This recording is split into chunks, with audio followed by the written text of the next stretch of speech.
कलयुग के अंत के बारे में हिंदू धर्म ग्रंथों में विभिन्न भविष्यवाणियां और विवरण मिलते हैं, विशेष रूप से पुराणों में।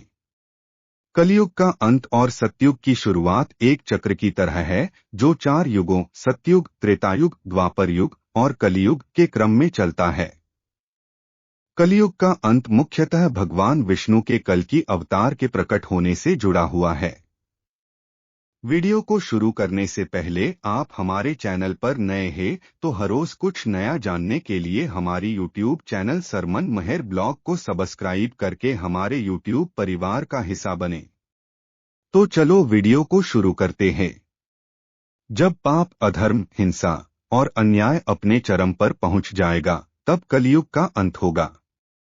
पुराणों के अनुसार कलयुग के अंत के समय विभिन्न प्राकृतिक आपदाएं और विनाशकारी घटनाएं घटित होंगी, जैसे कि नए रोगों का आना, सुनामी आना, देशों के बीच युद्ध होना, ज्वालामुखियों का फटना, जैसे अनेक आपत्तियों का धरती पर आना।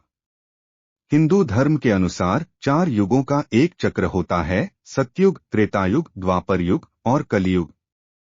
कलियुग की अवधि 4,32,000 वर्ष मानी जाती है। यह माना जाता है कि कलियुग का आरंभ महाभारत युद्ध के अंत और भगवान श्री कृष्ण के पृथ्वी से प्रस्थान के बाद हुआ था, जो लगभग 3102 बीसीई में हुआ था। यदि कलियुग 3102 बीसीई से शुरू हुआ, तो अभी 2024 सीई तक लगभग 5126 वर्ष बीत चुके हैं।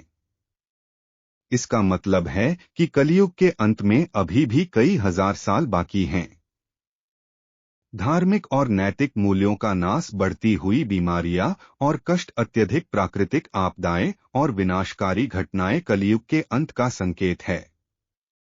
विष्णु पुराण हिंदू धर्म के महत्वपूर्ण ग्रंथों में से एक है, जिसमें भगवान विष्णु के विभिन्न अवतारों का वर्णन मिलता है। विष्णु पुराण के अनुसार कल्कि अवतार का विस्तृत वर्णन इस प्रकार है। भगवान कल्कि का जन्म उत्तर प्रदेश राज्य के एक गांव शंभल में होगा। वे ब्राह्मण परिवार में जन्म लेंगे। उनके पिता का नाम विष्णुयश और माता का नाम सुमति होगा। भगवान कल्कि एक सफेद घोड़े देवदत्त पर सवार होंगे। वे एक तेजस्वी और शक्तिशाली योद्धा के रूप में प्रकट होंगे। उनके हाथ में एक दीप्तिमान तलवार होगी, जिसे वे अधर्मियों और दुष्टों के विनाश के लिए उपयोग करेंगे। भगवान कल्कि का मुख्य उद्देश्य अधर्म और पाप का नाश करना है। वे पापियों, दुष्टों और अधर्मियों का संहार करेंगे। वे सत्य, धर्म, न्याय और शांति की पुनर्स्थापना करेंगे। उनके आगमन के बाद कलियुग का अंत और सतयुग का आरंभ होगा। जब कलियुग अपने चरम पर होगा, जब पाप और अधर्म बढ़ जाएंगे और धर्म का नाश हो जाएगा, तब कल्कि का अवतार होगा। वे समस्त पृथ्वी पर शासन करेंगे और सभी जीवों को धर्म के पथ पर चलाएंगे। उनके आगमन से मानव जाति को पुनः धर्म, शांति और समृद्धि प्राप्त होगी। भगवान कल्कि इस अवतार में गुजरात के एक गांव में विवाह भी करेंगे और उनके एक पुत्र भी होंगे। उनके पुत्र भी धर्म के मार्ग पर चलेंगे और समाज में धर्म की पुनर्स्थापना करेंगे। भगवान कल्कि के साथ हनुमान जी, अर्जुन, भीम, युधिष्ठिर जैसे कई देवी देवता धरती पर प्रकट होंगे। अंत में वे अपने कार्य को पूरा करके और धर्म की स्थापना करके अपने दिव्य लोक को लौट जाएंगे।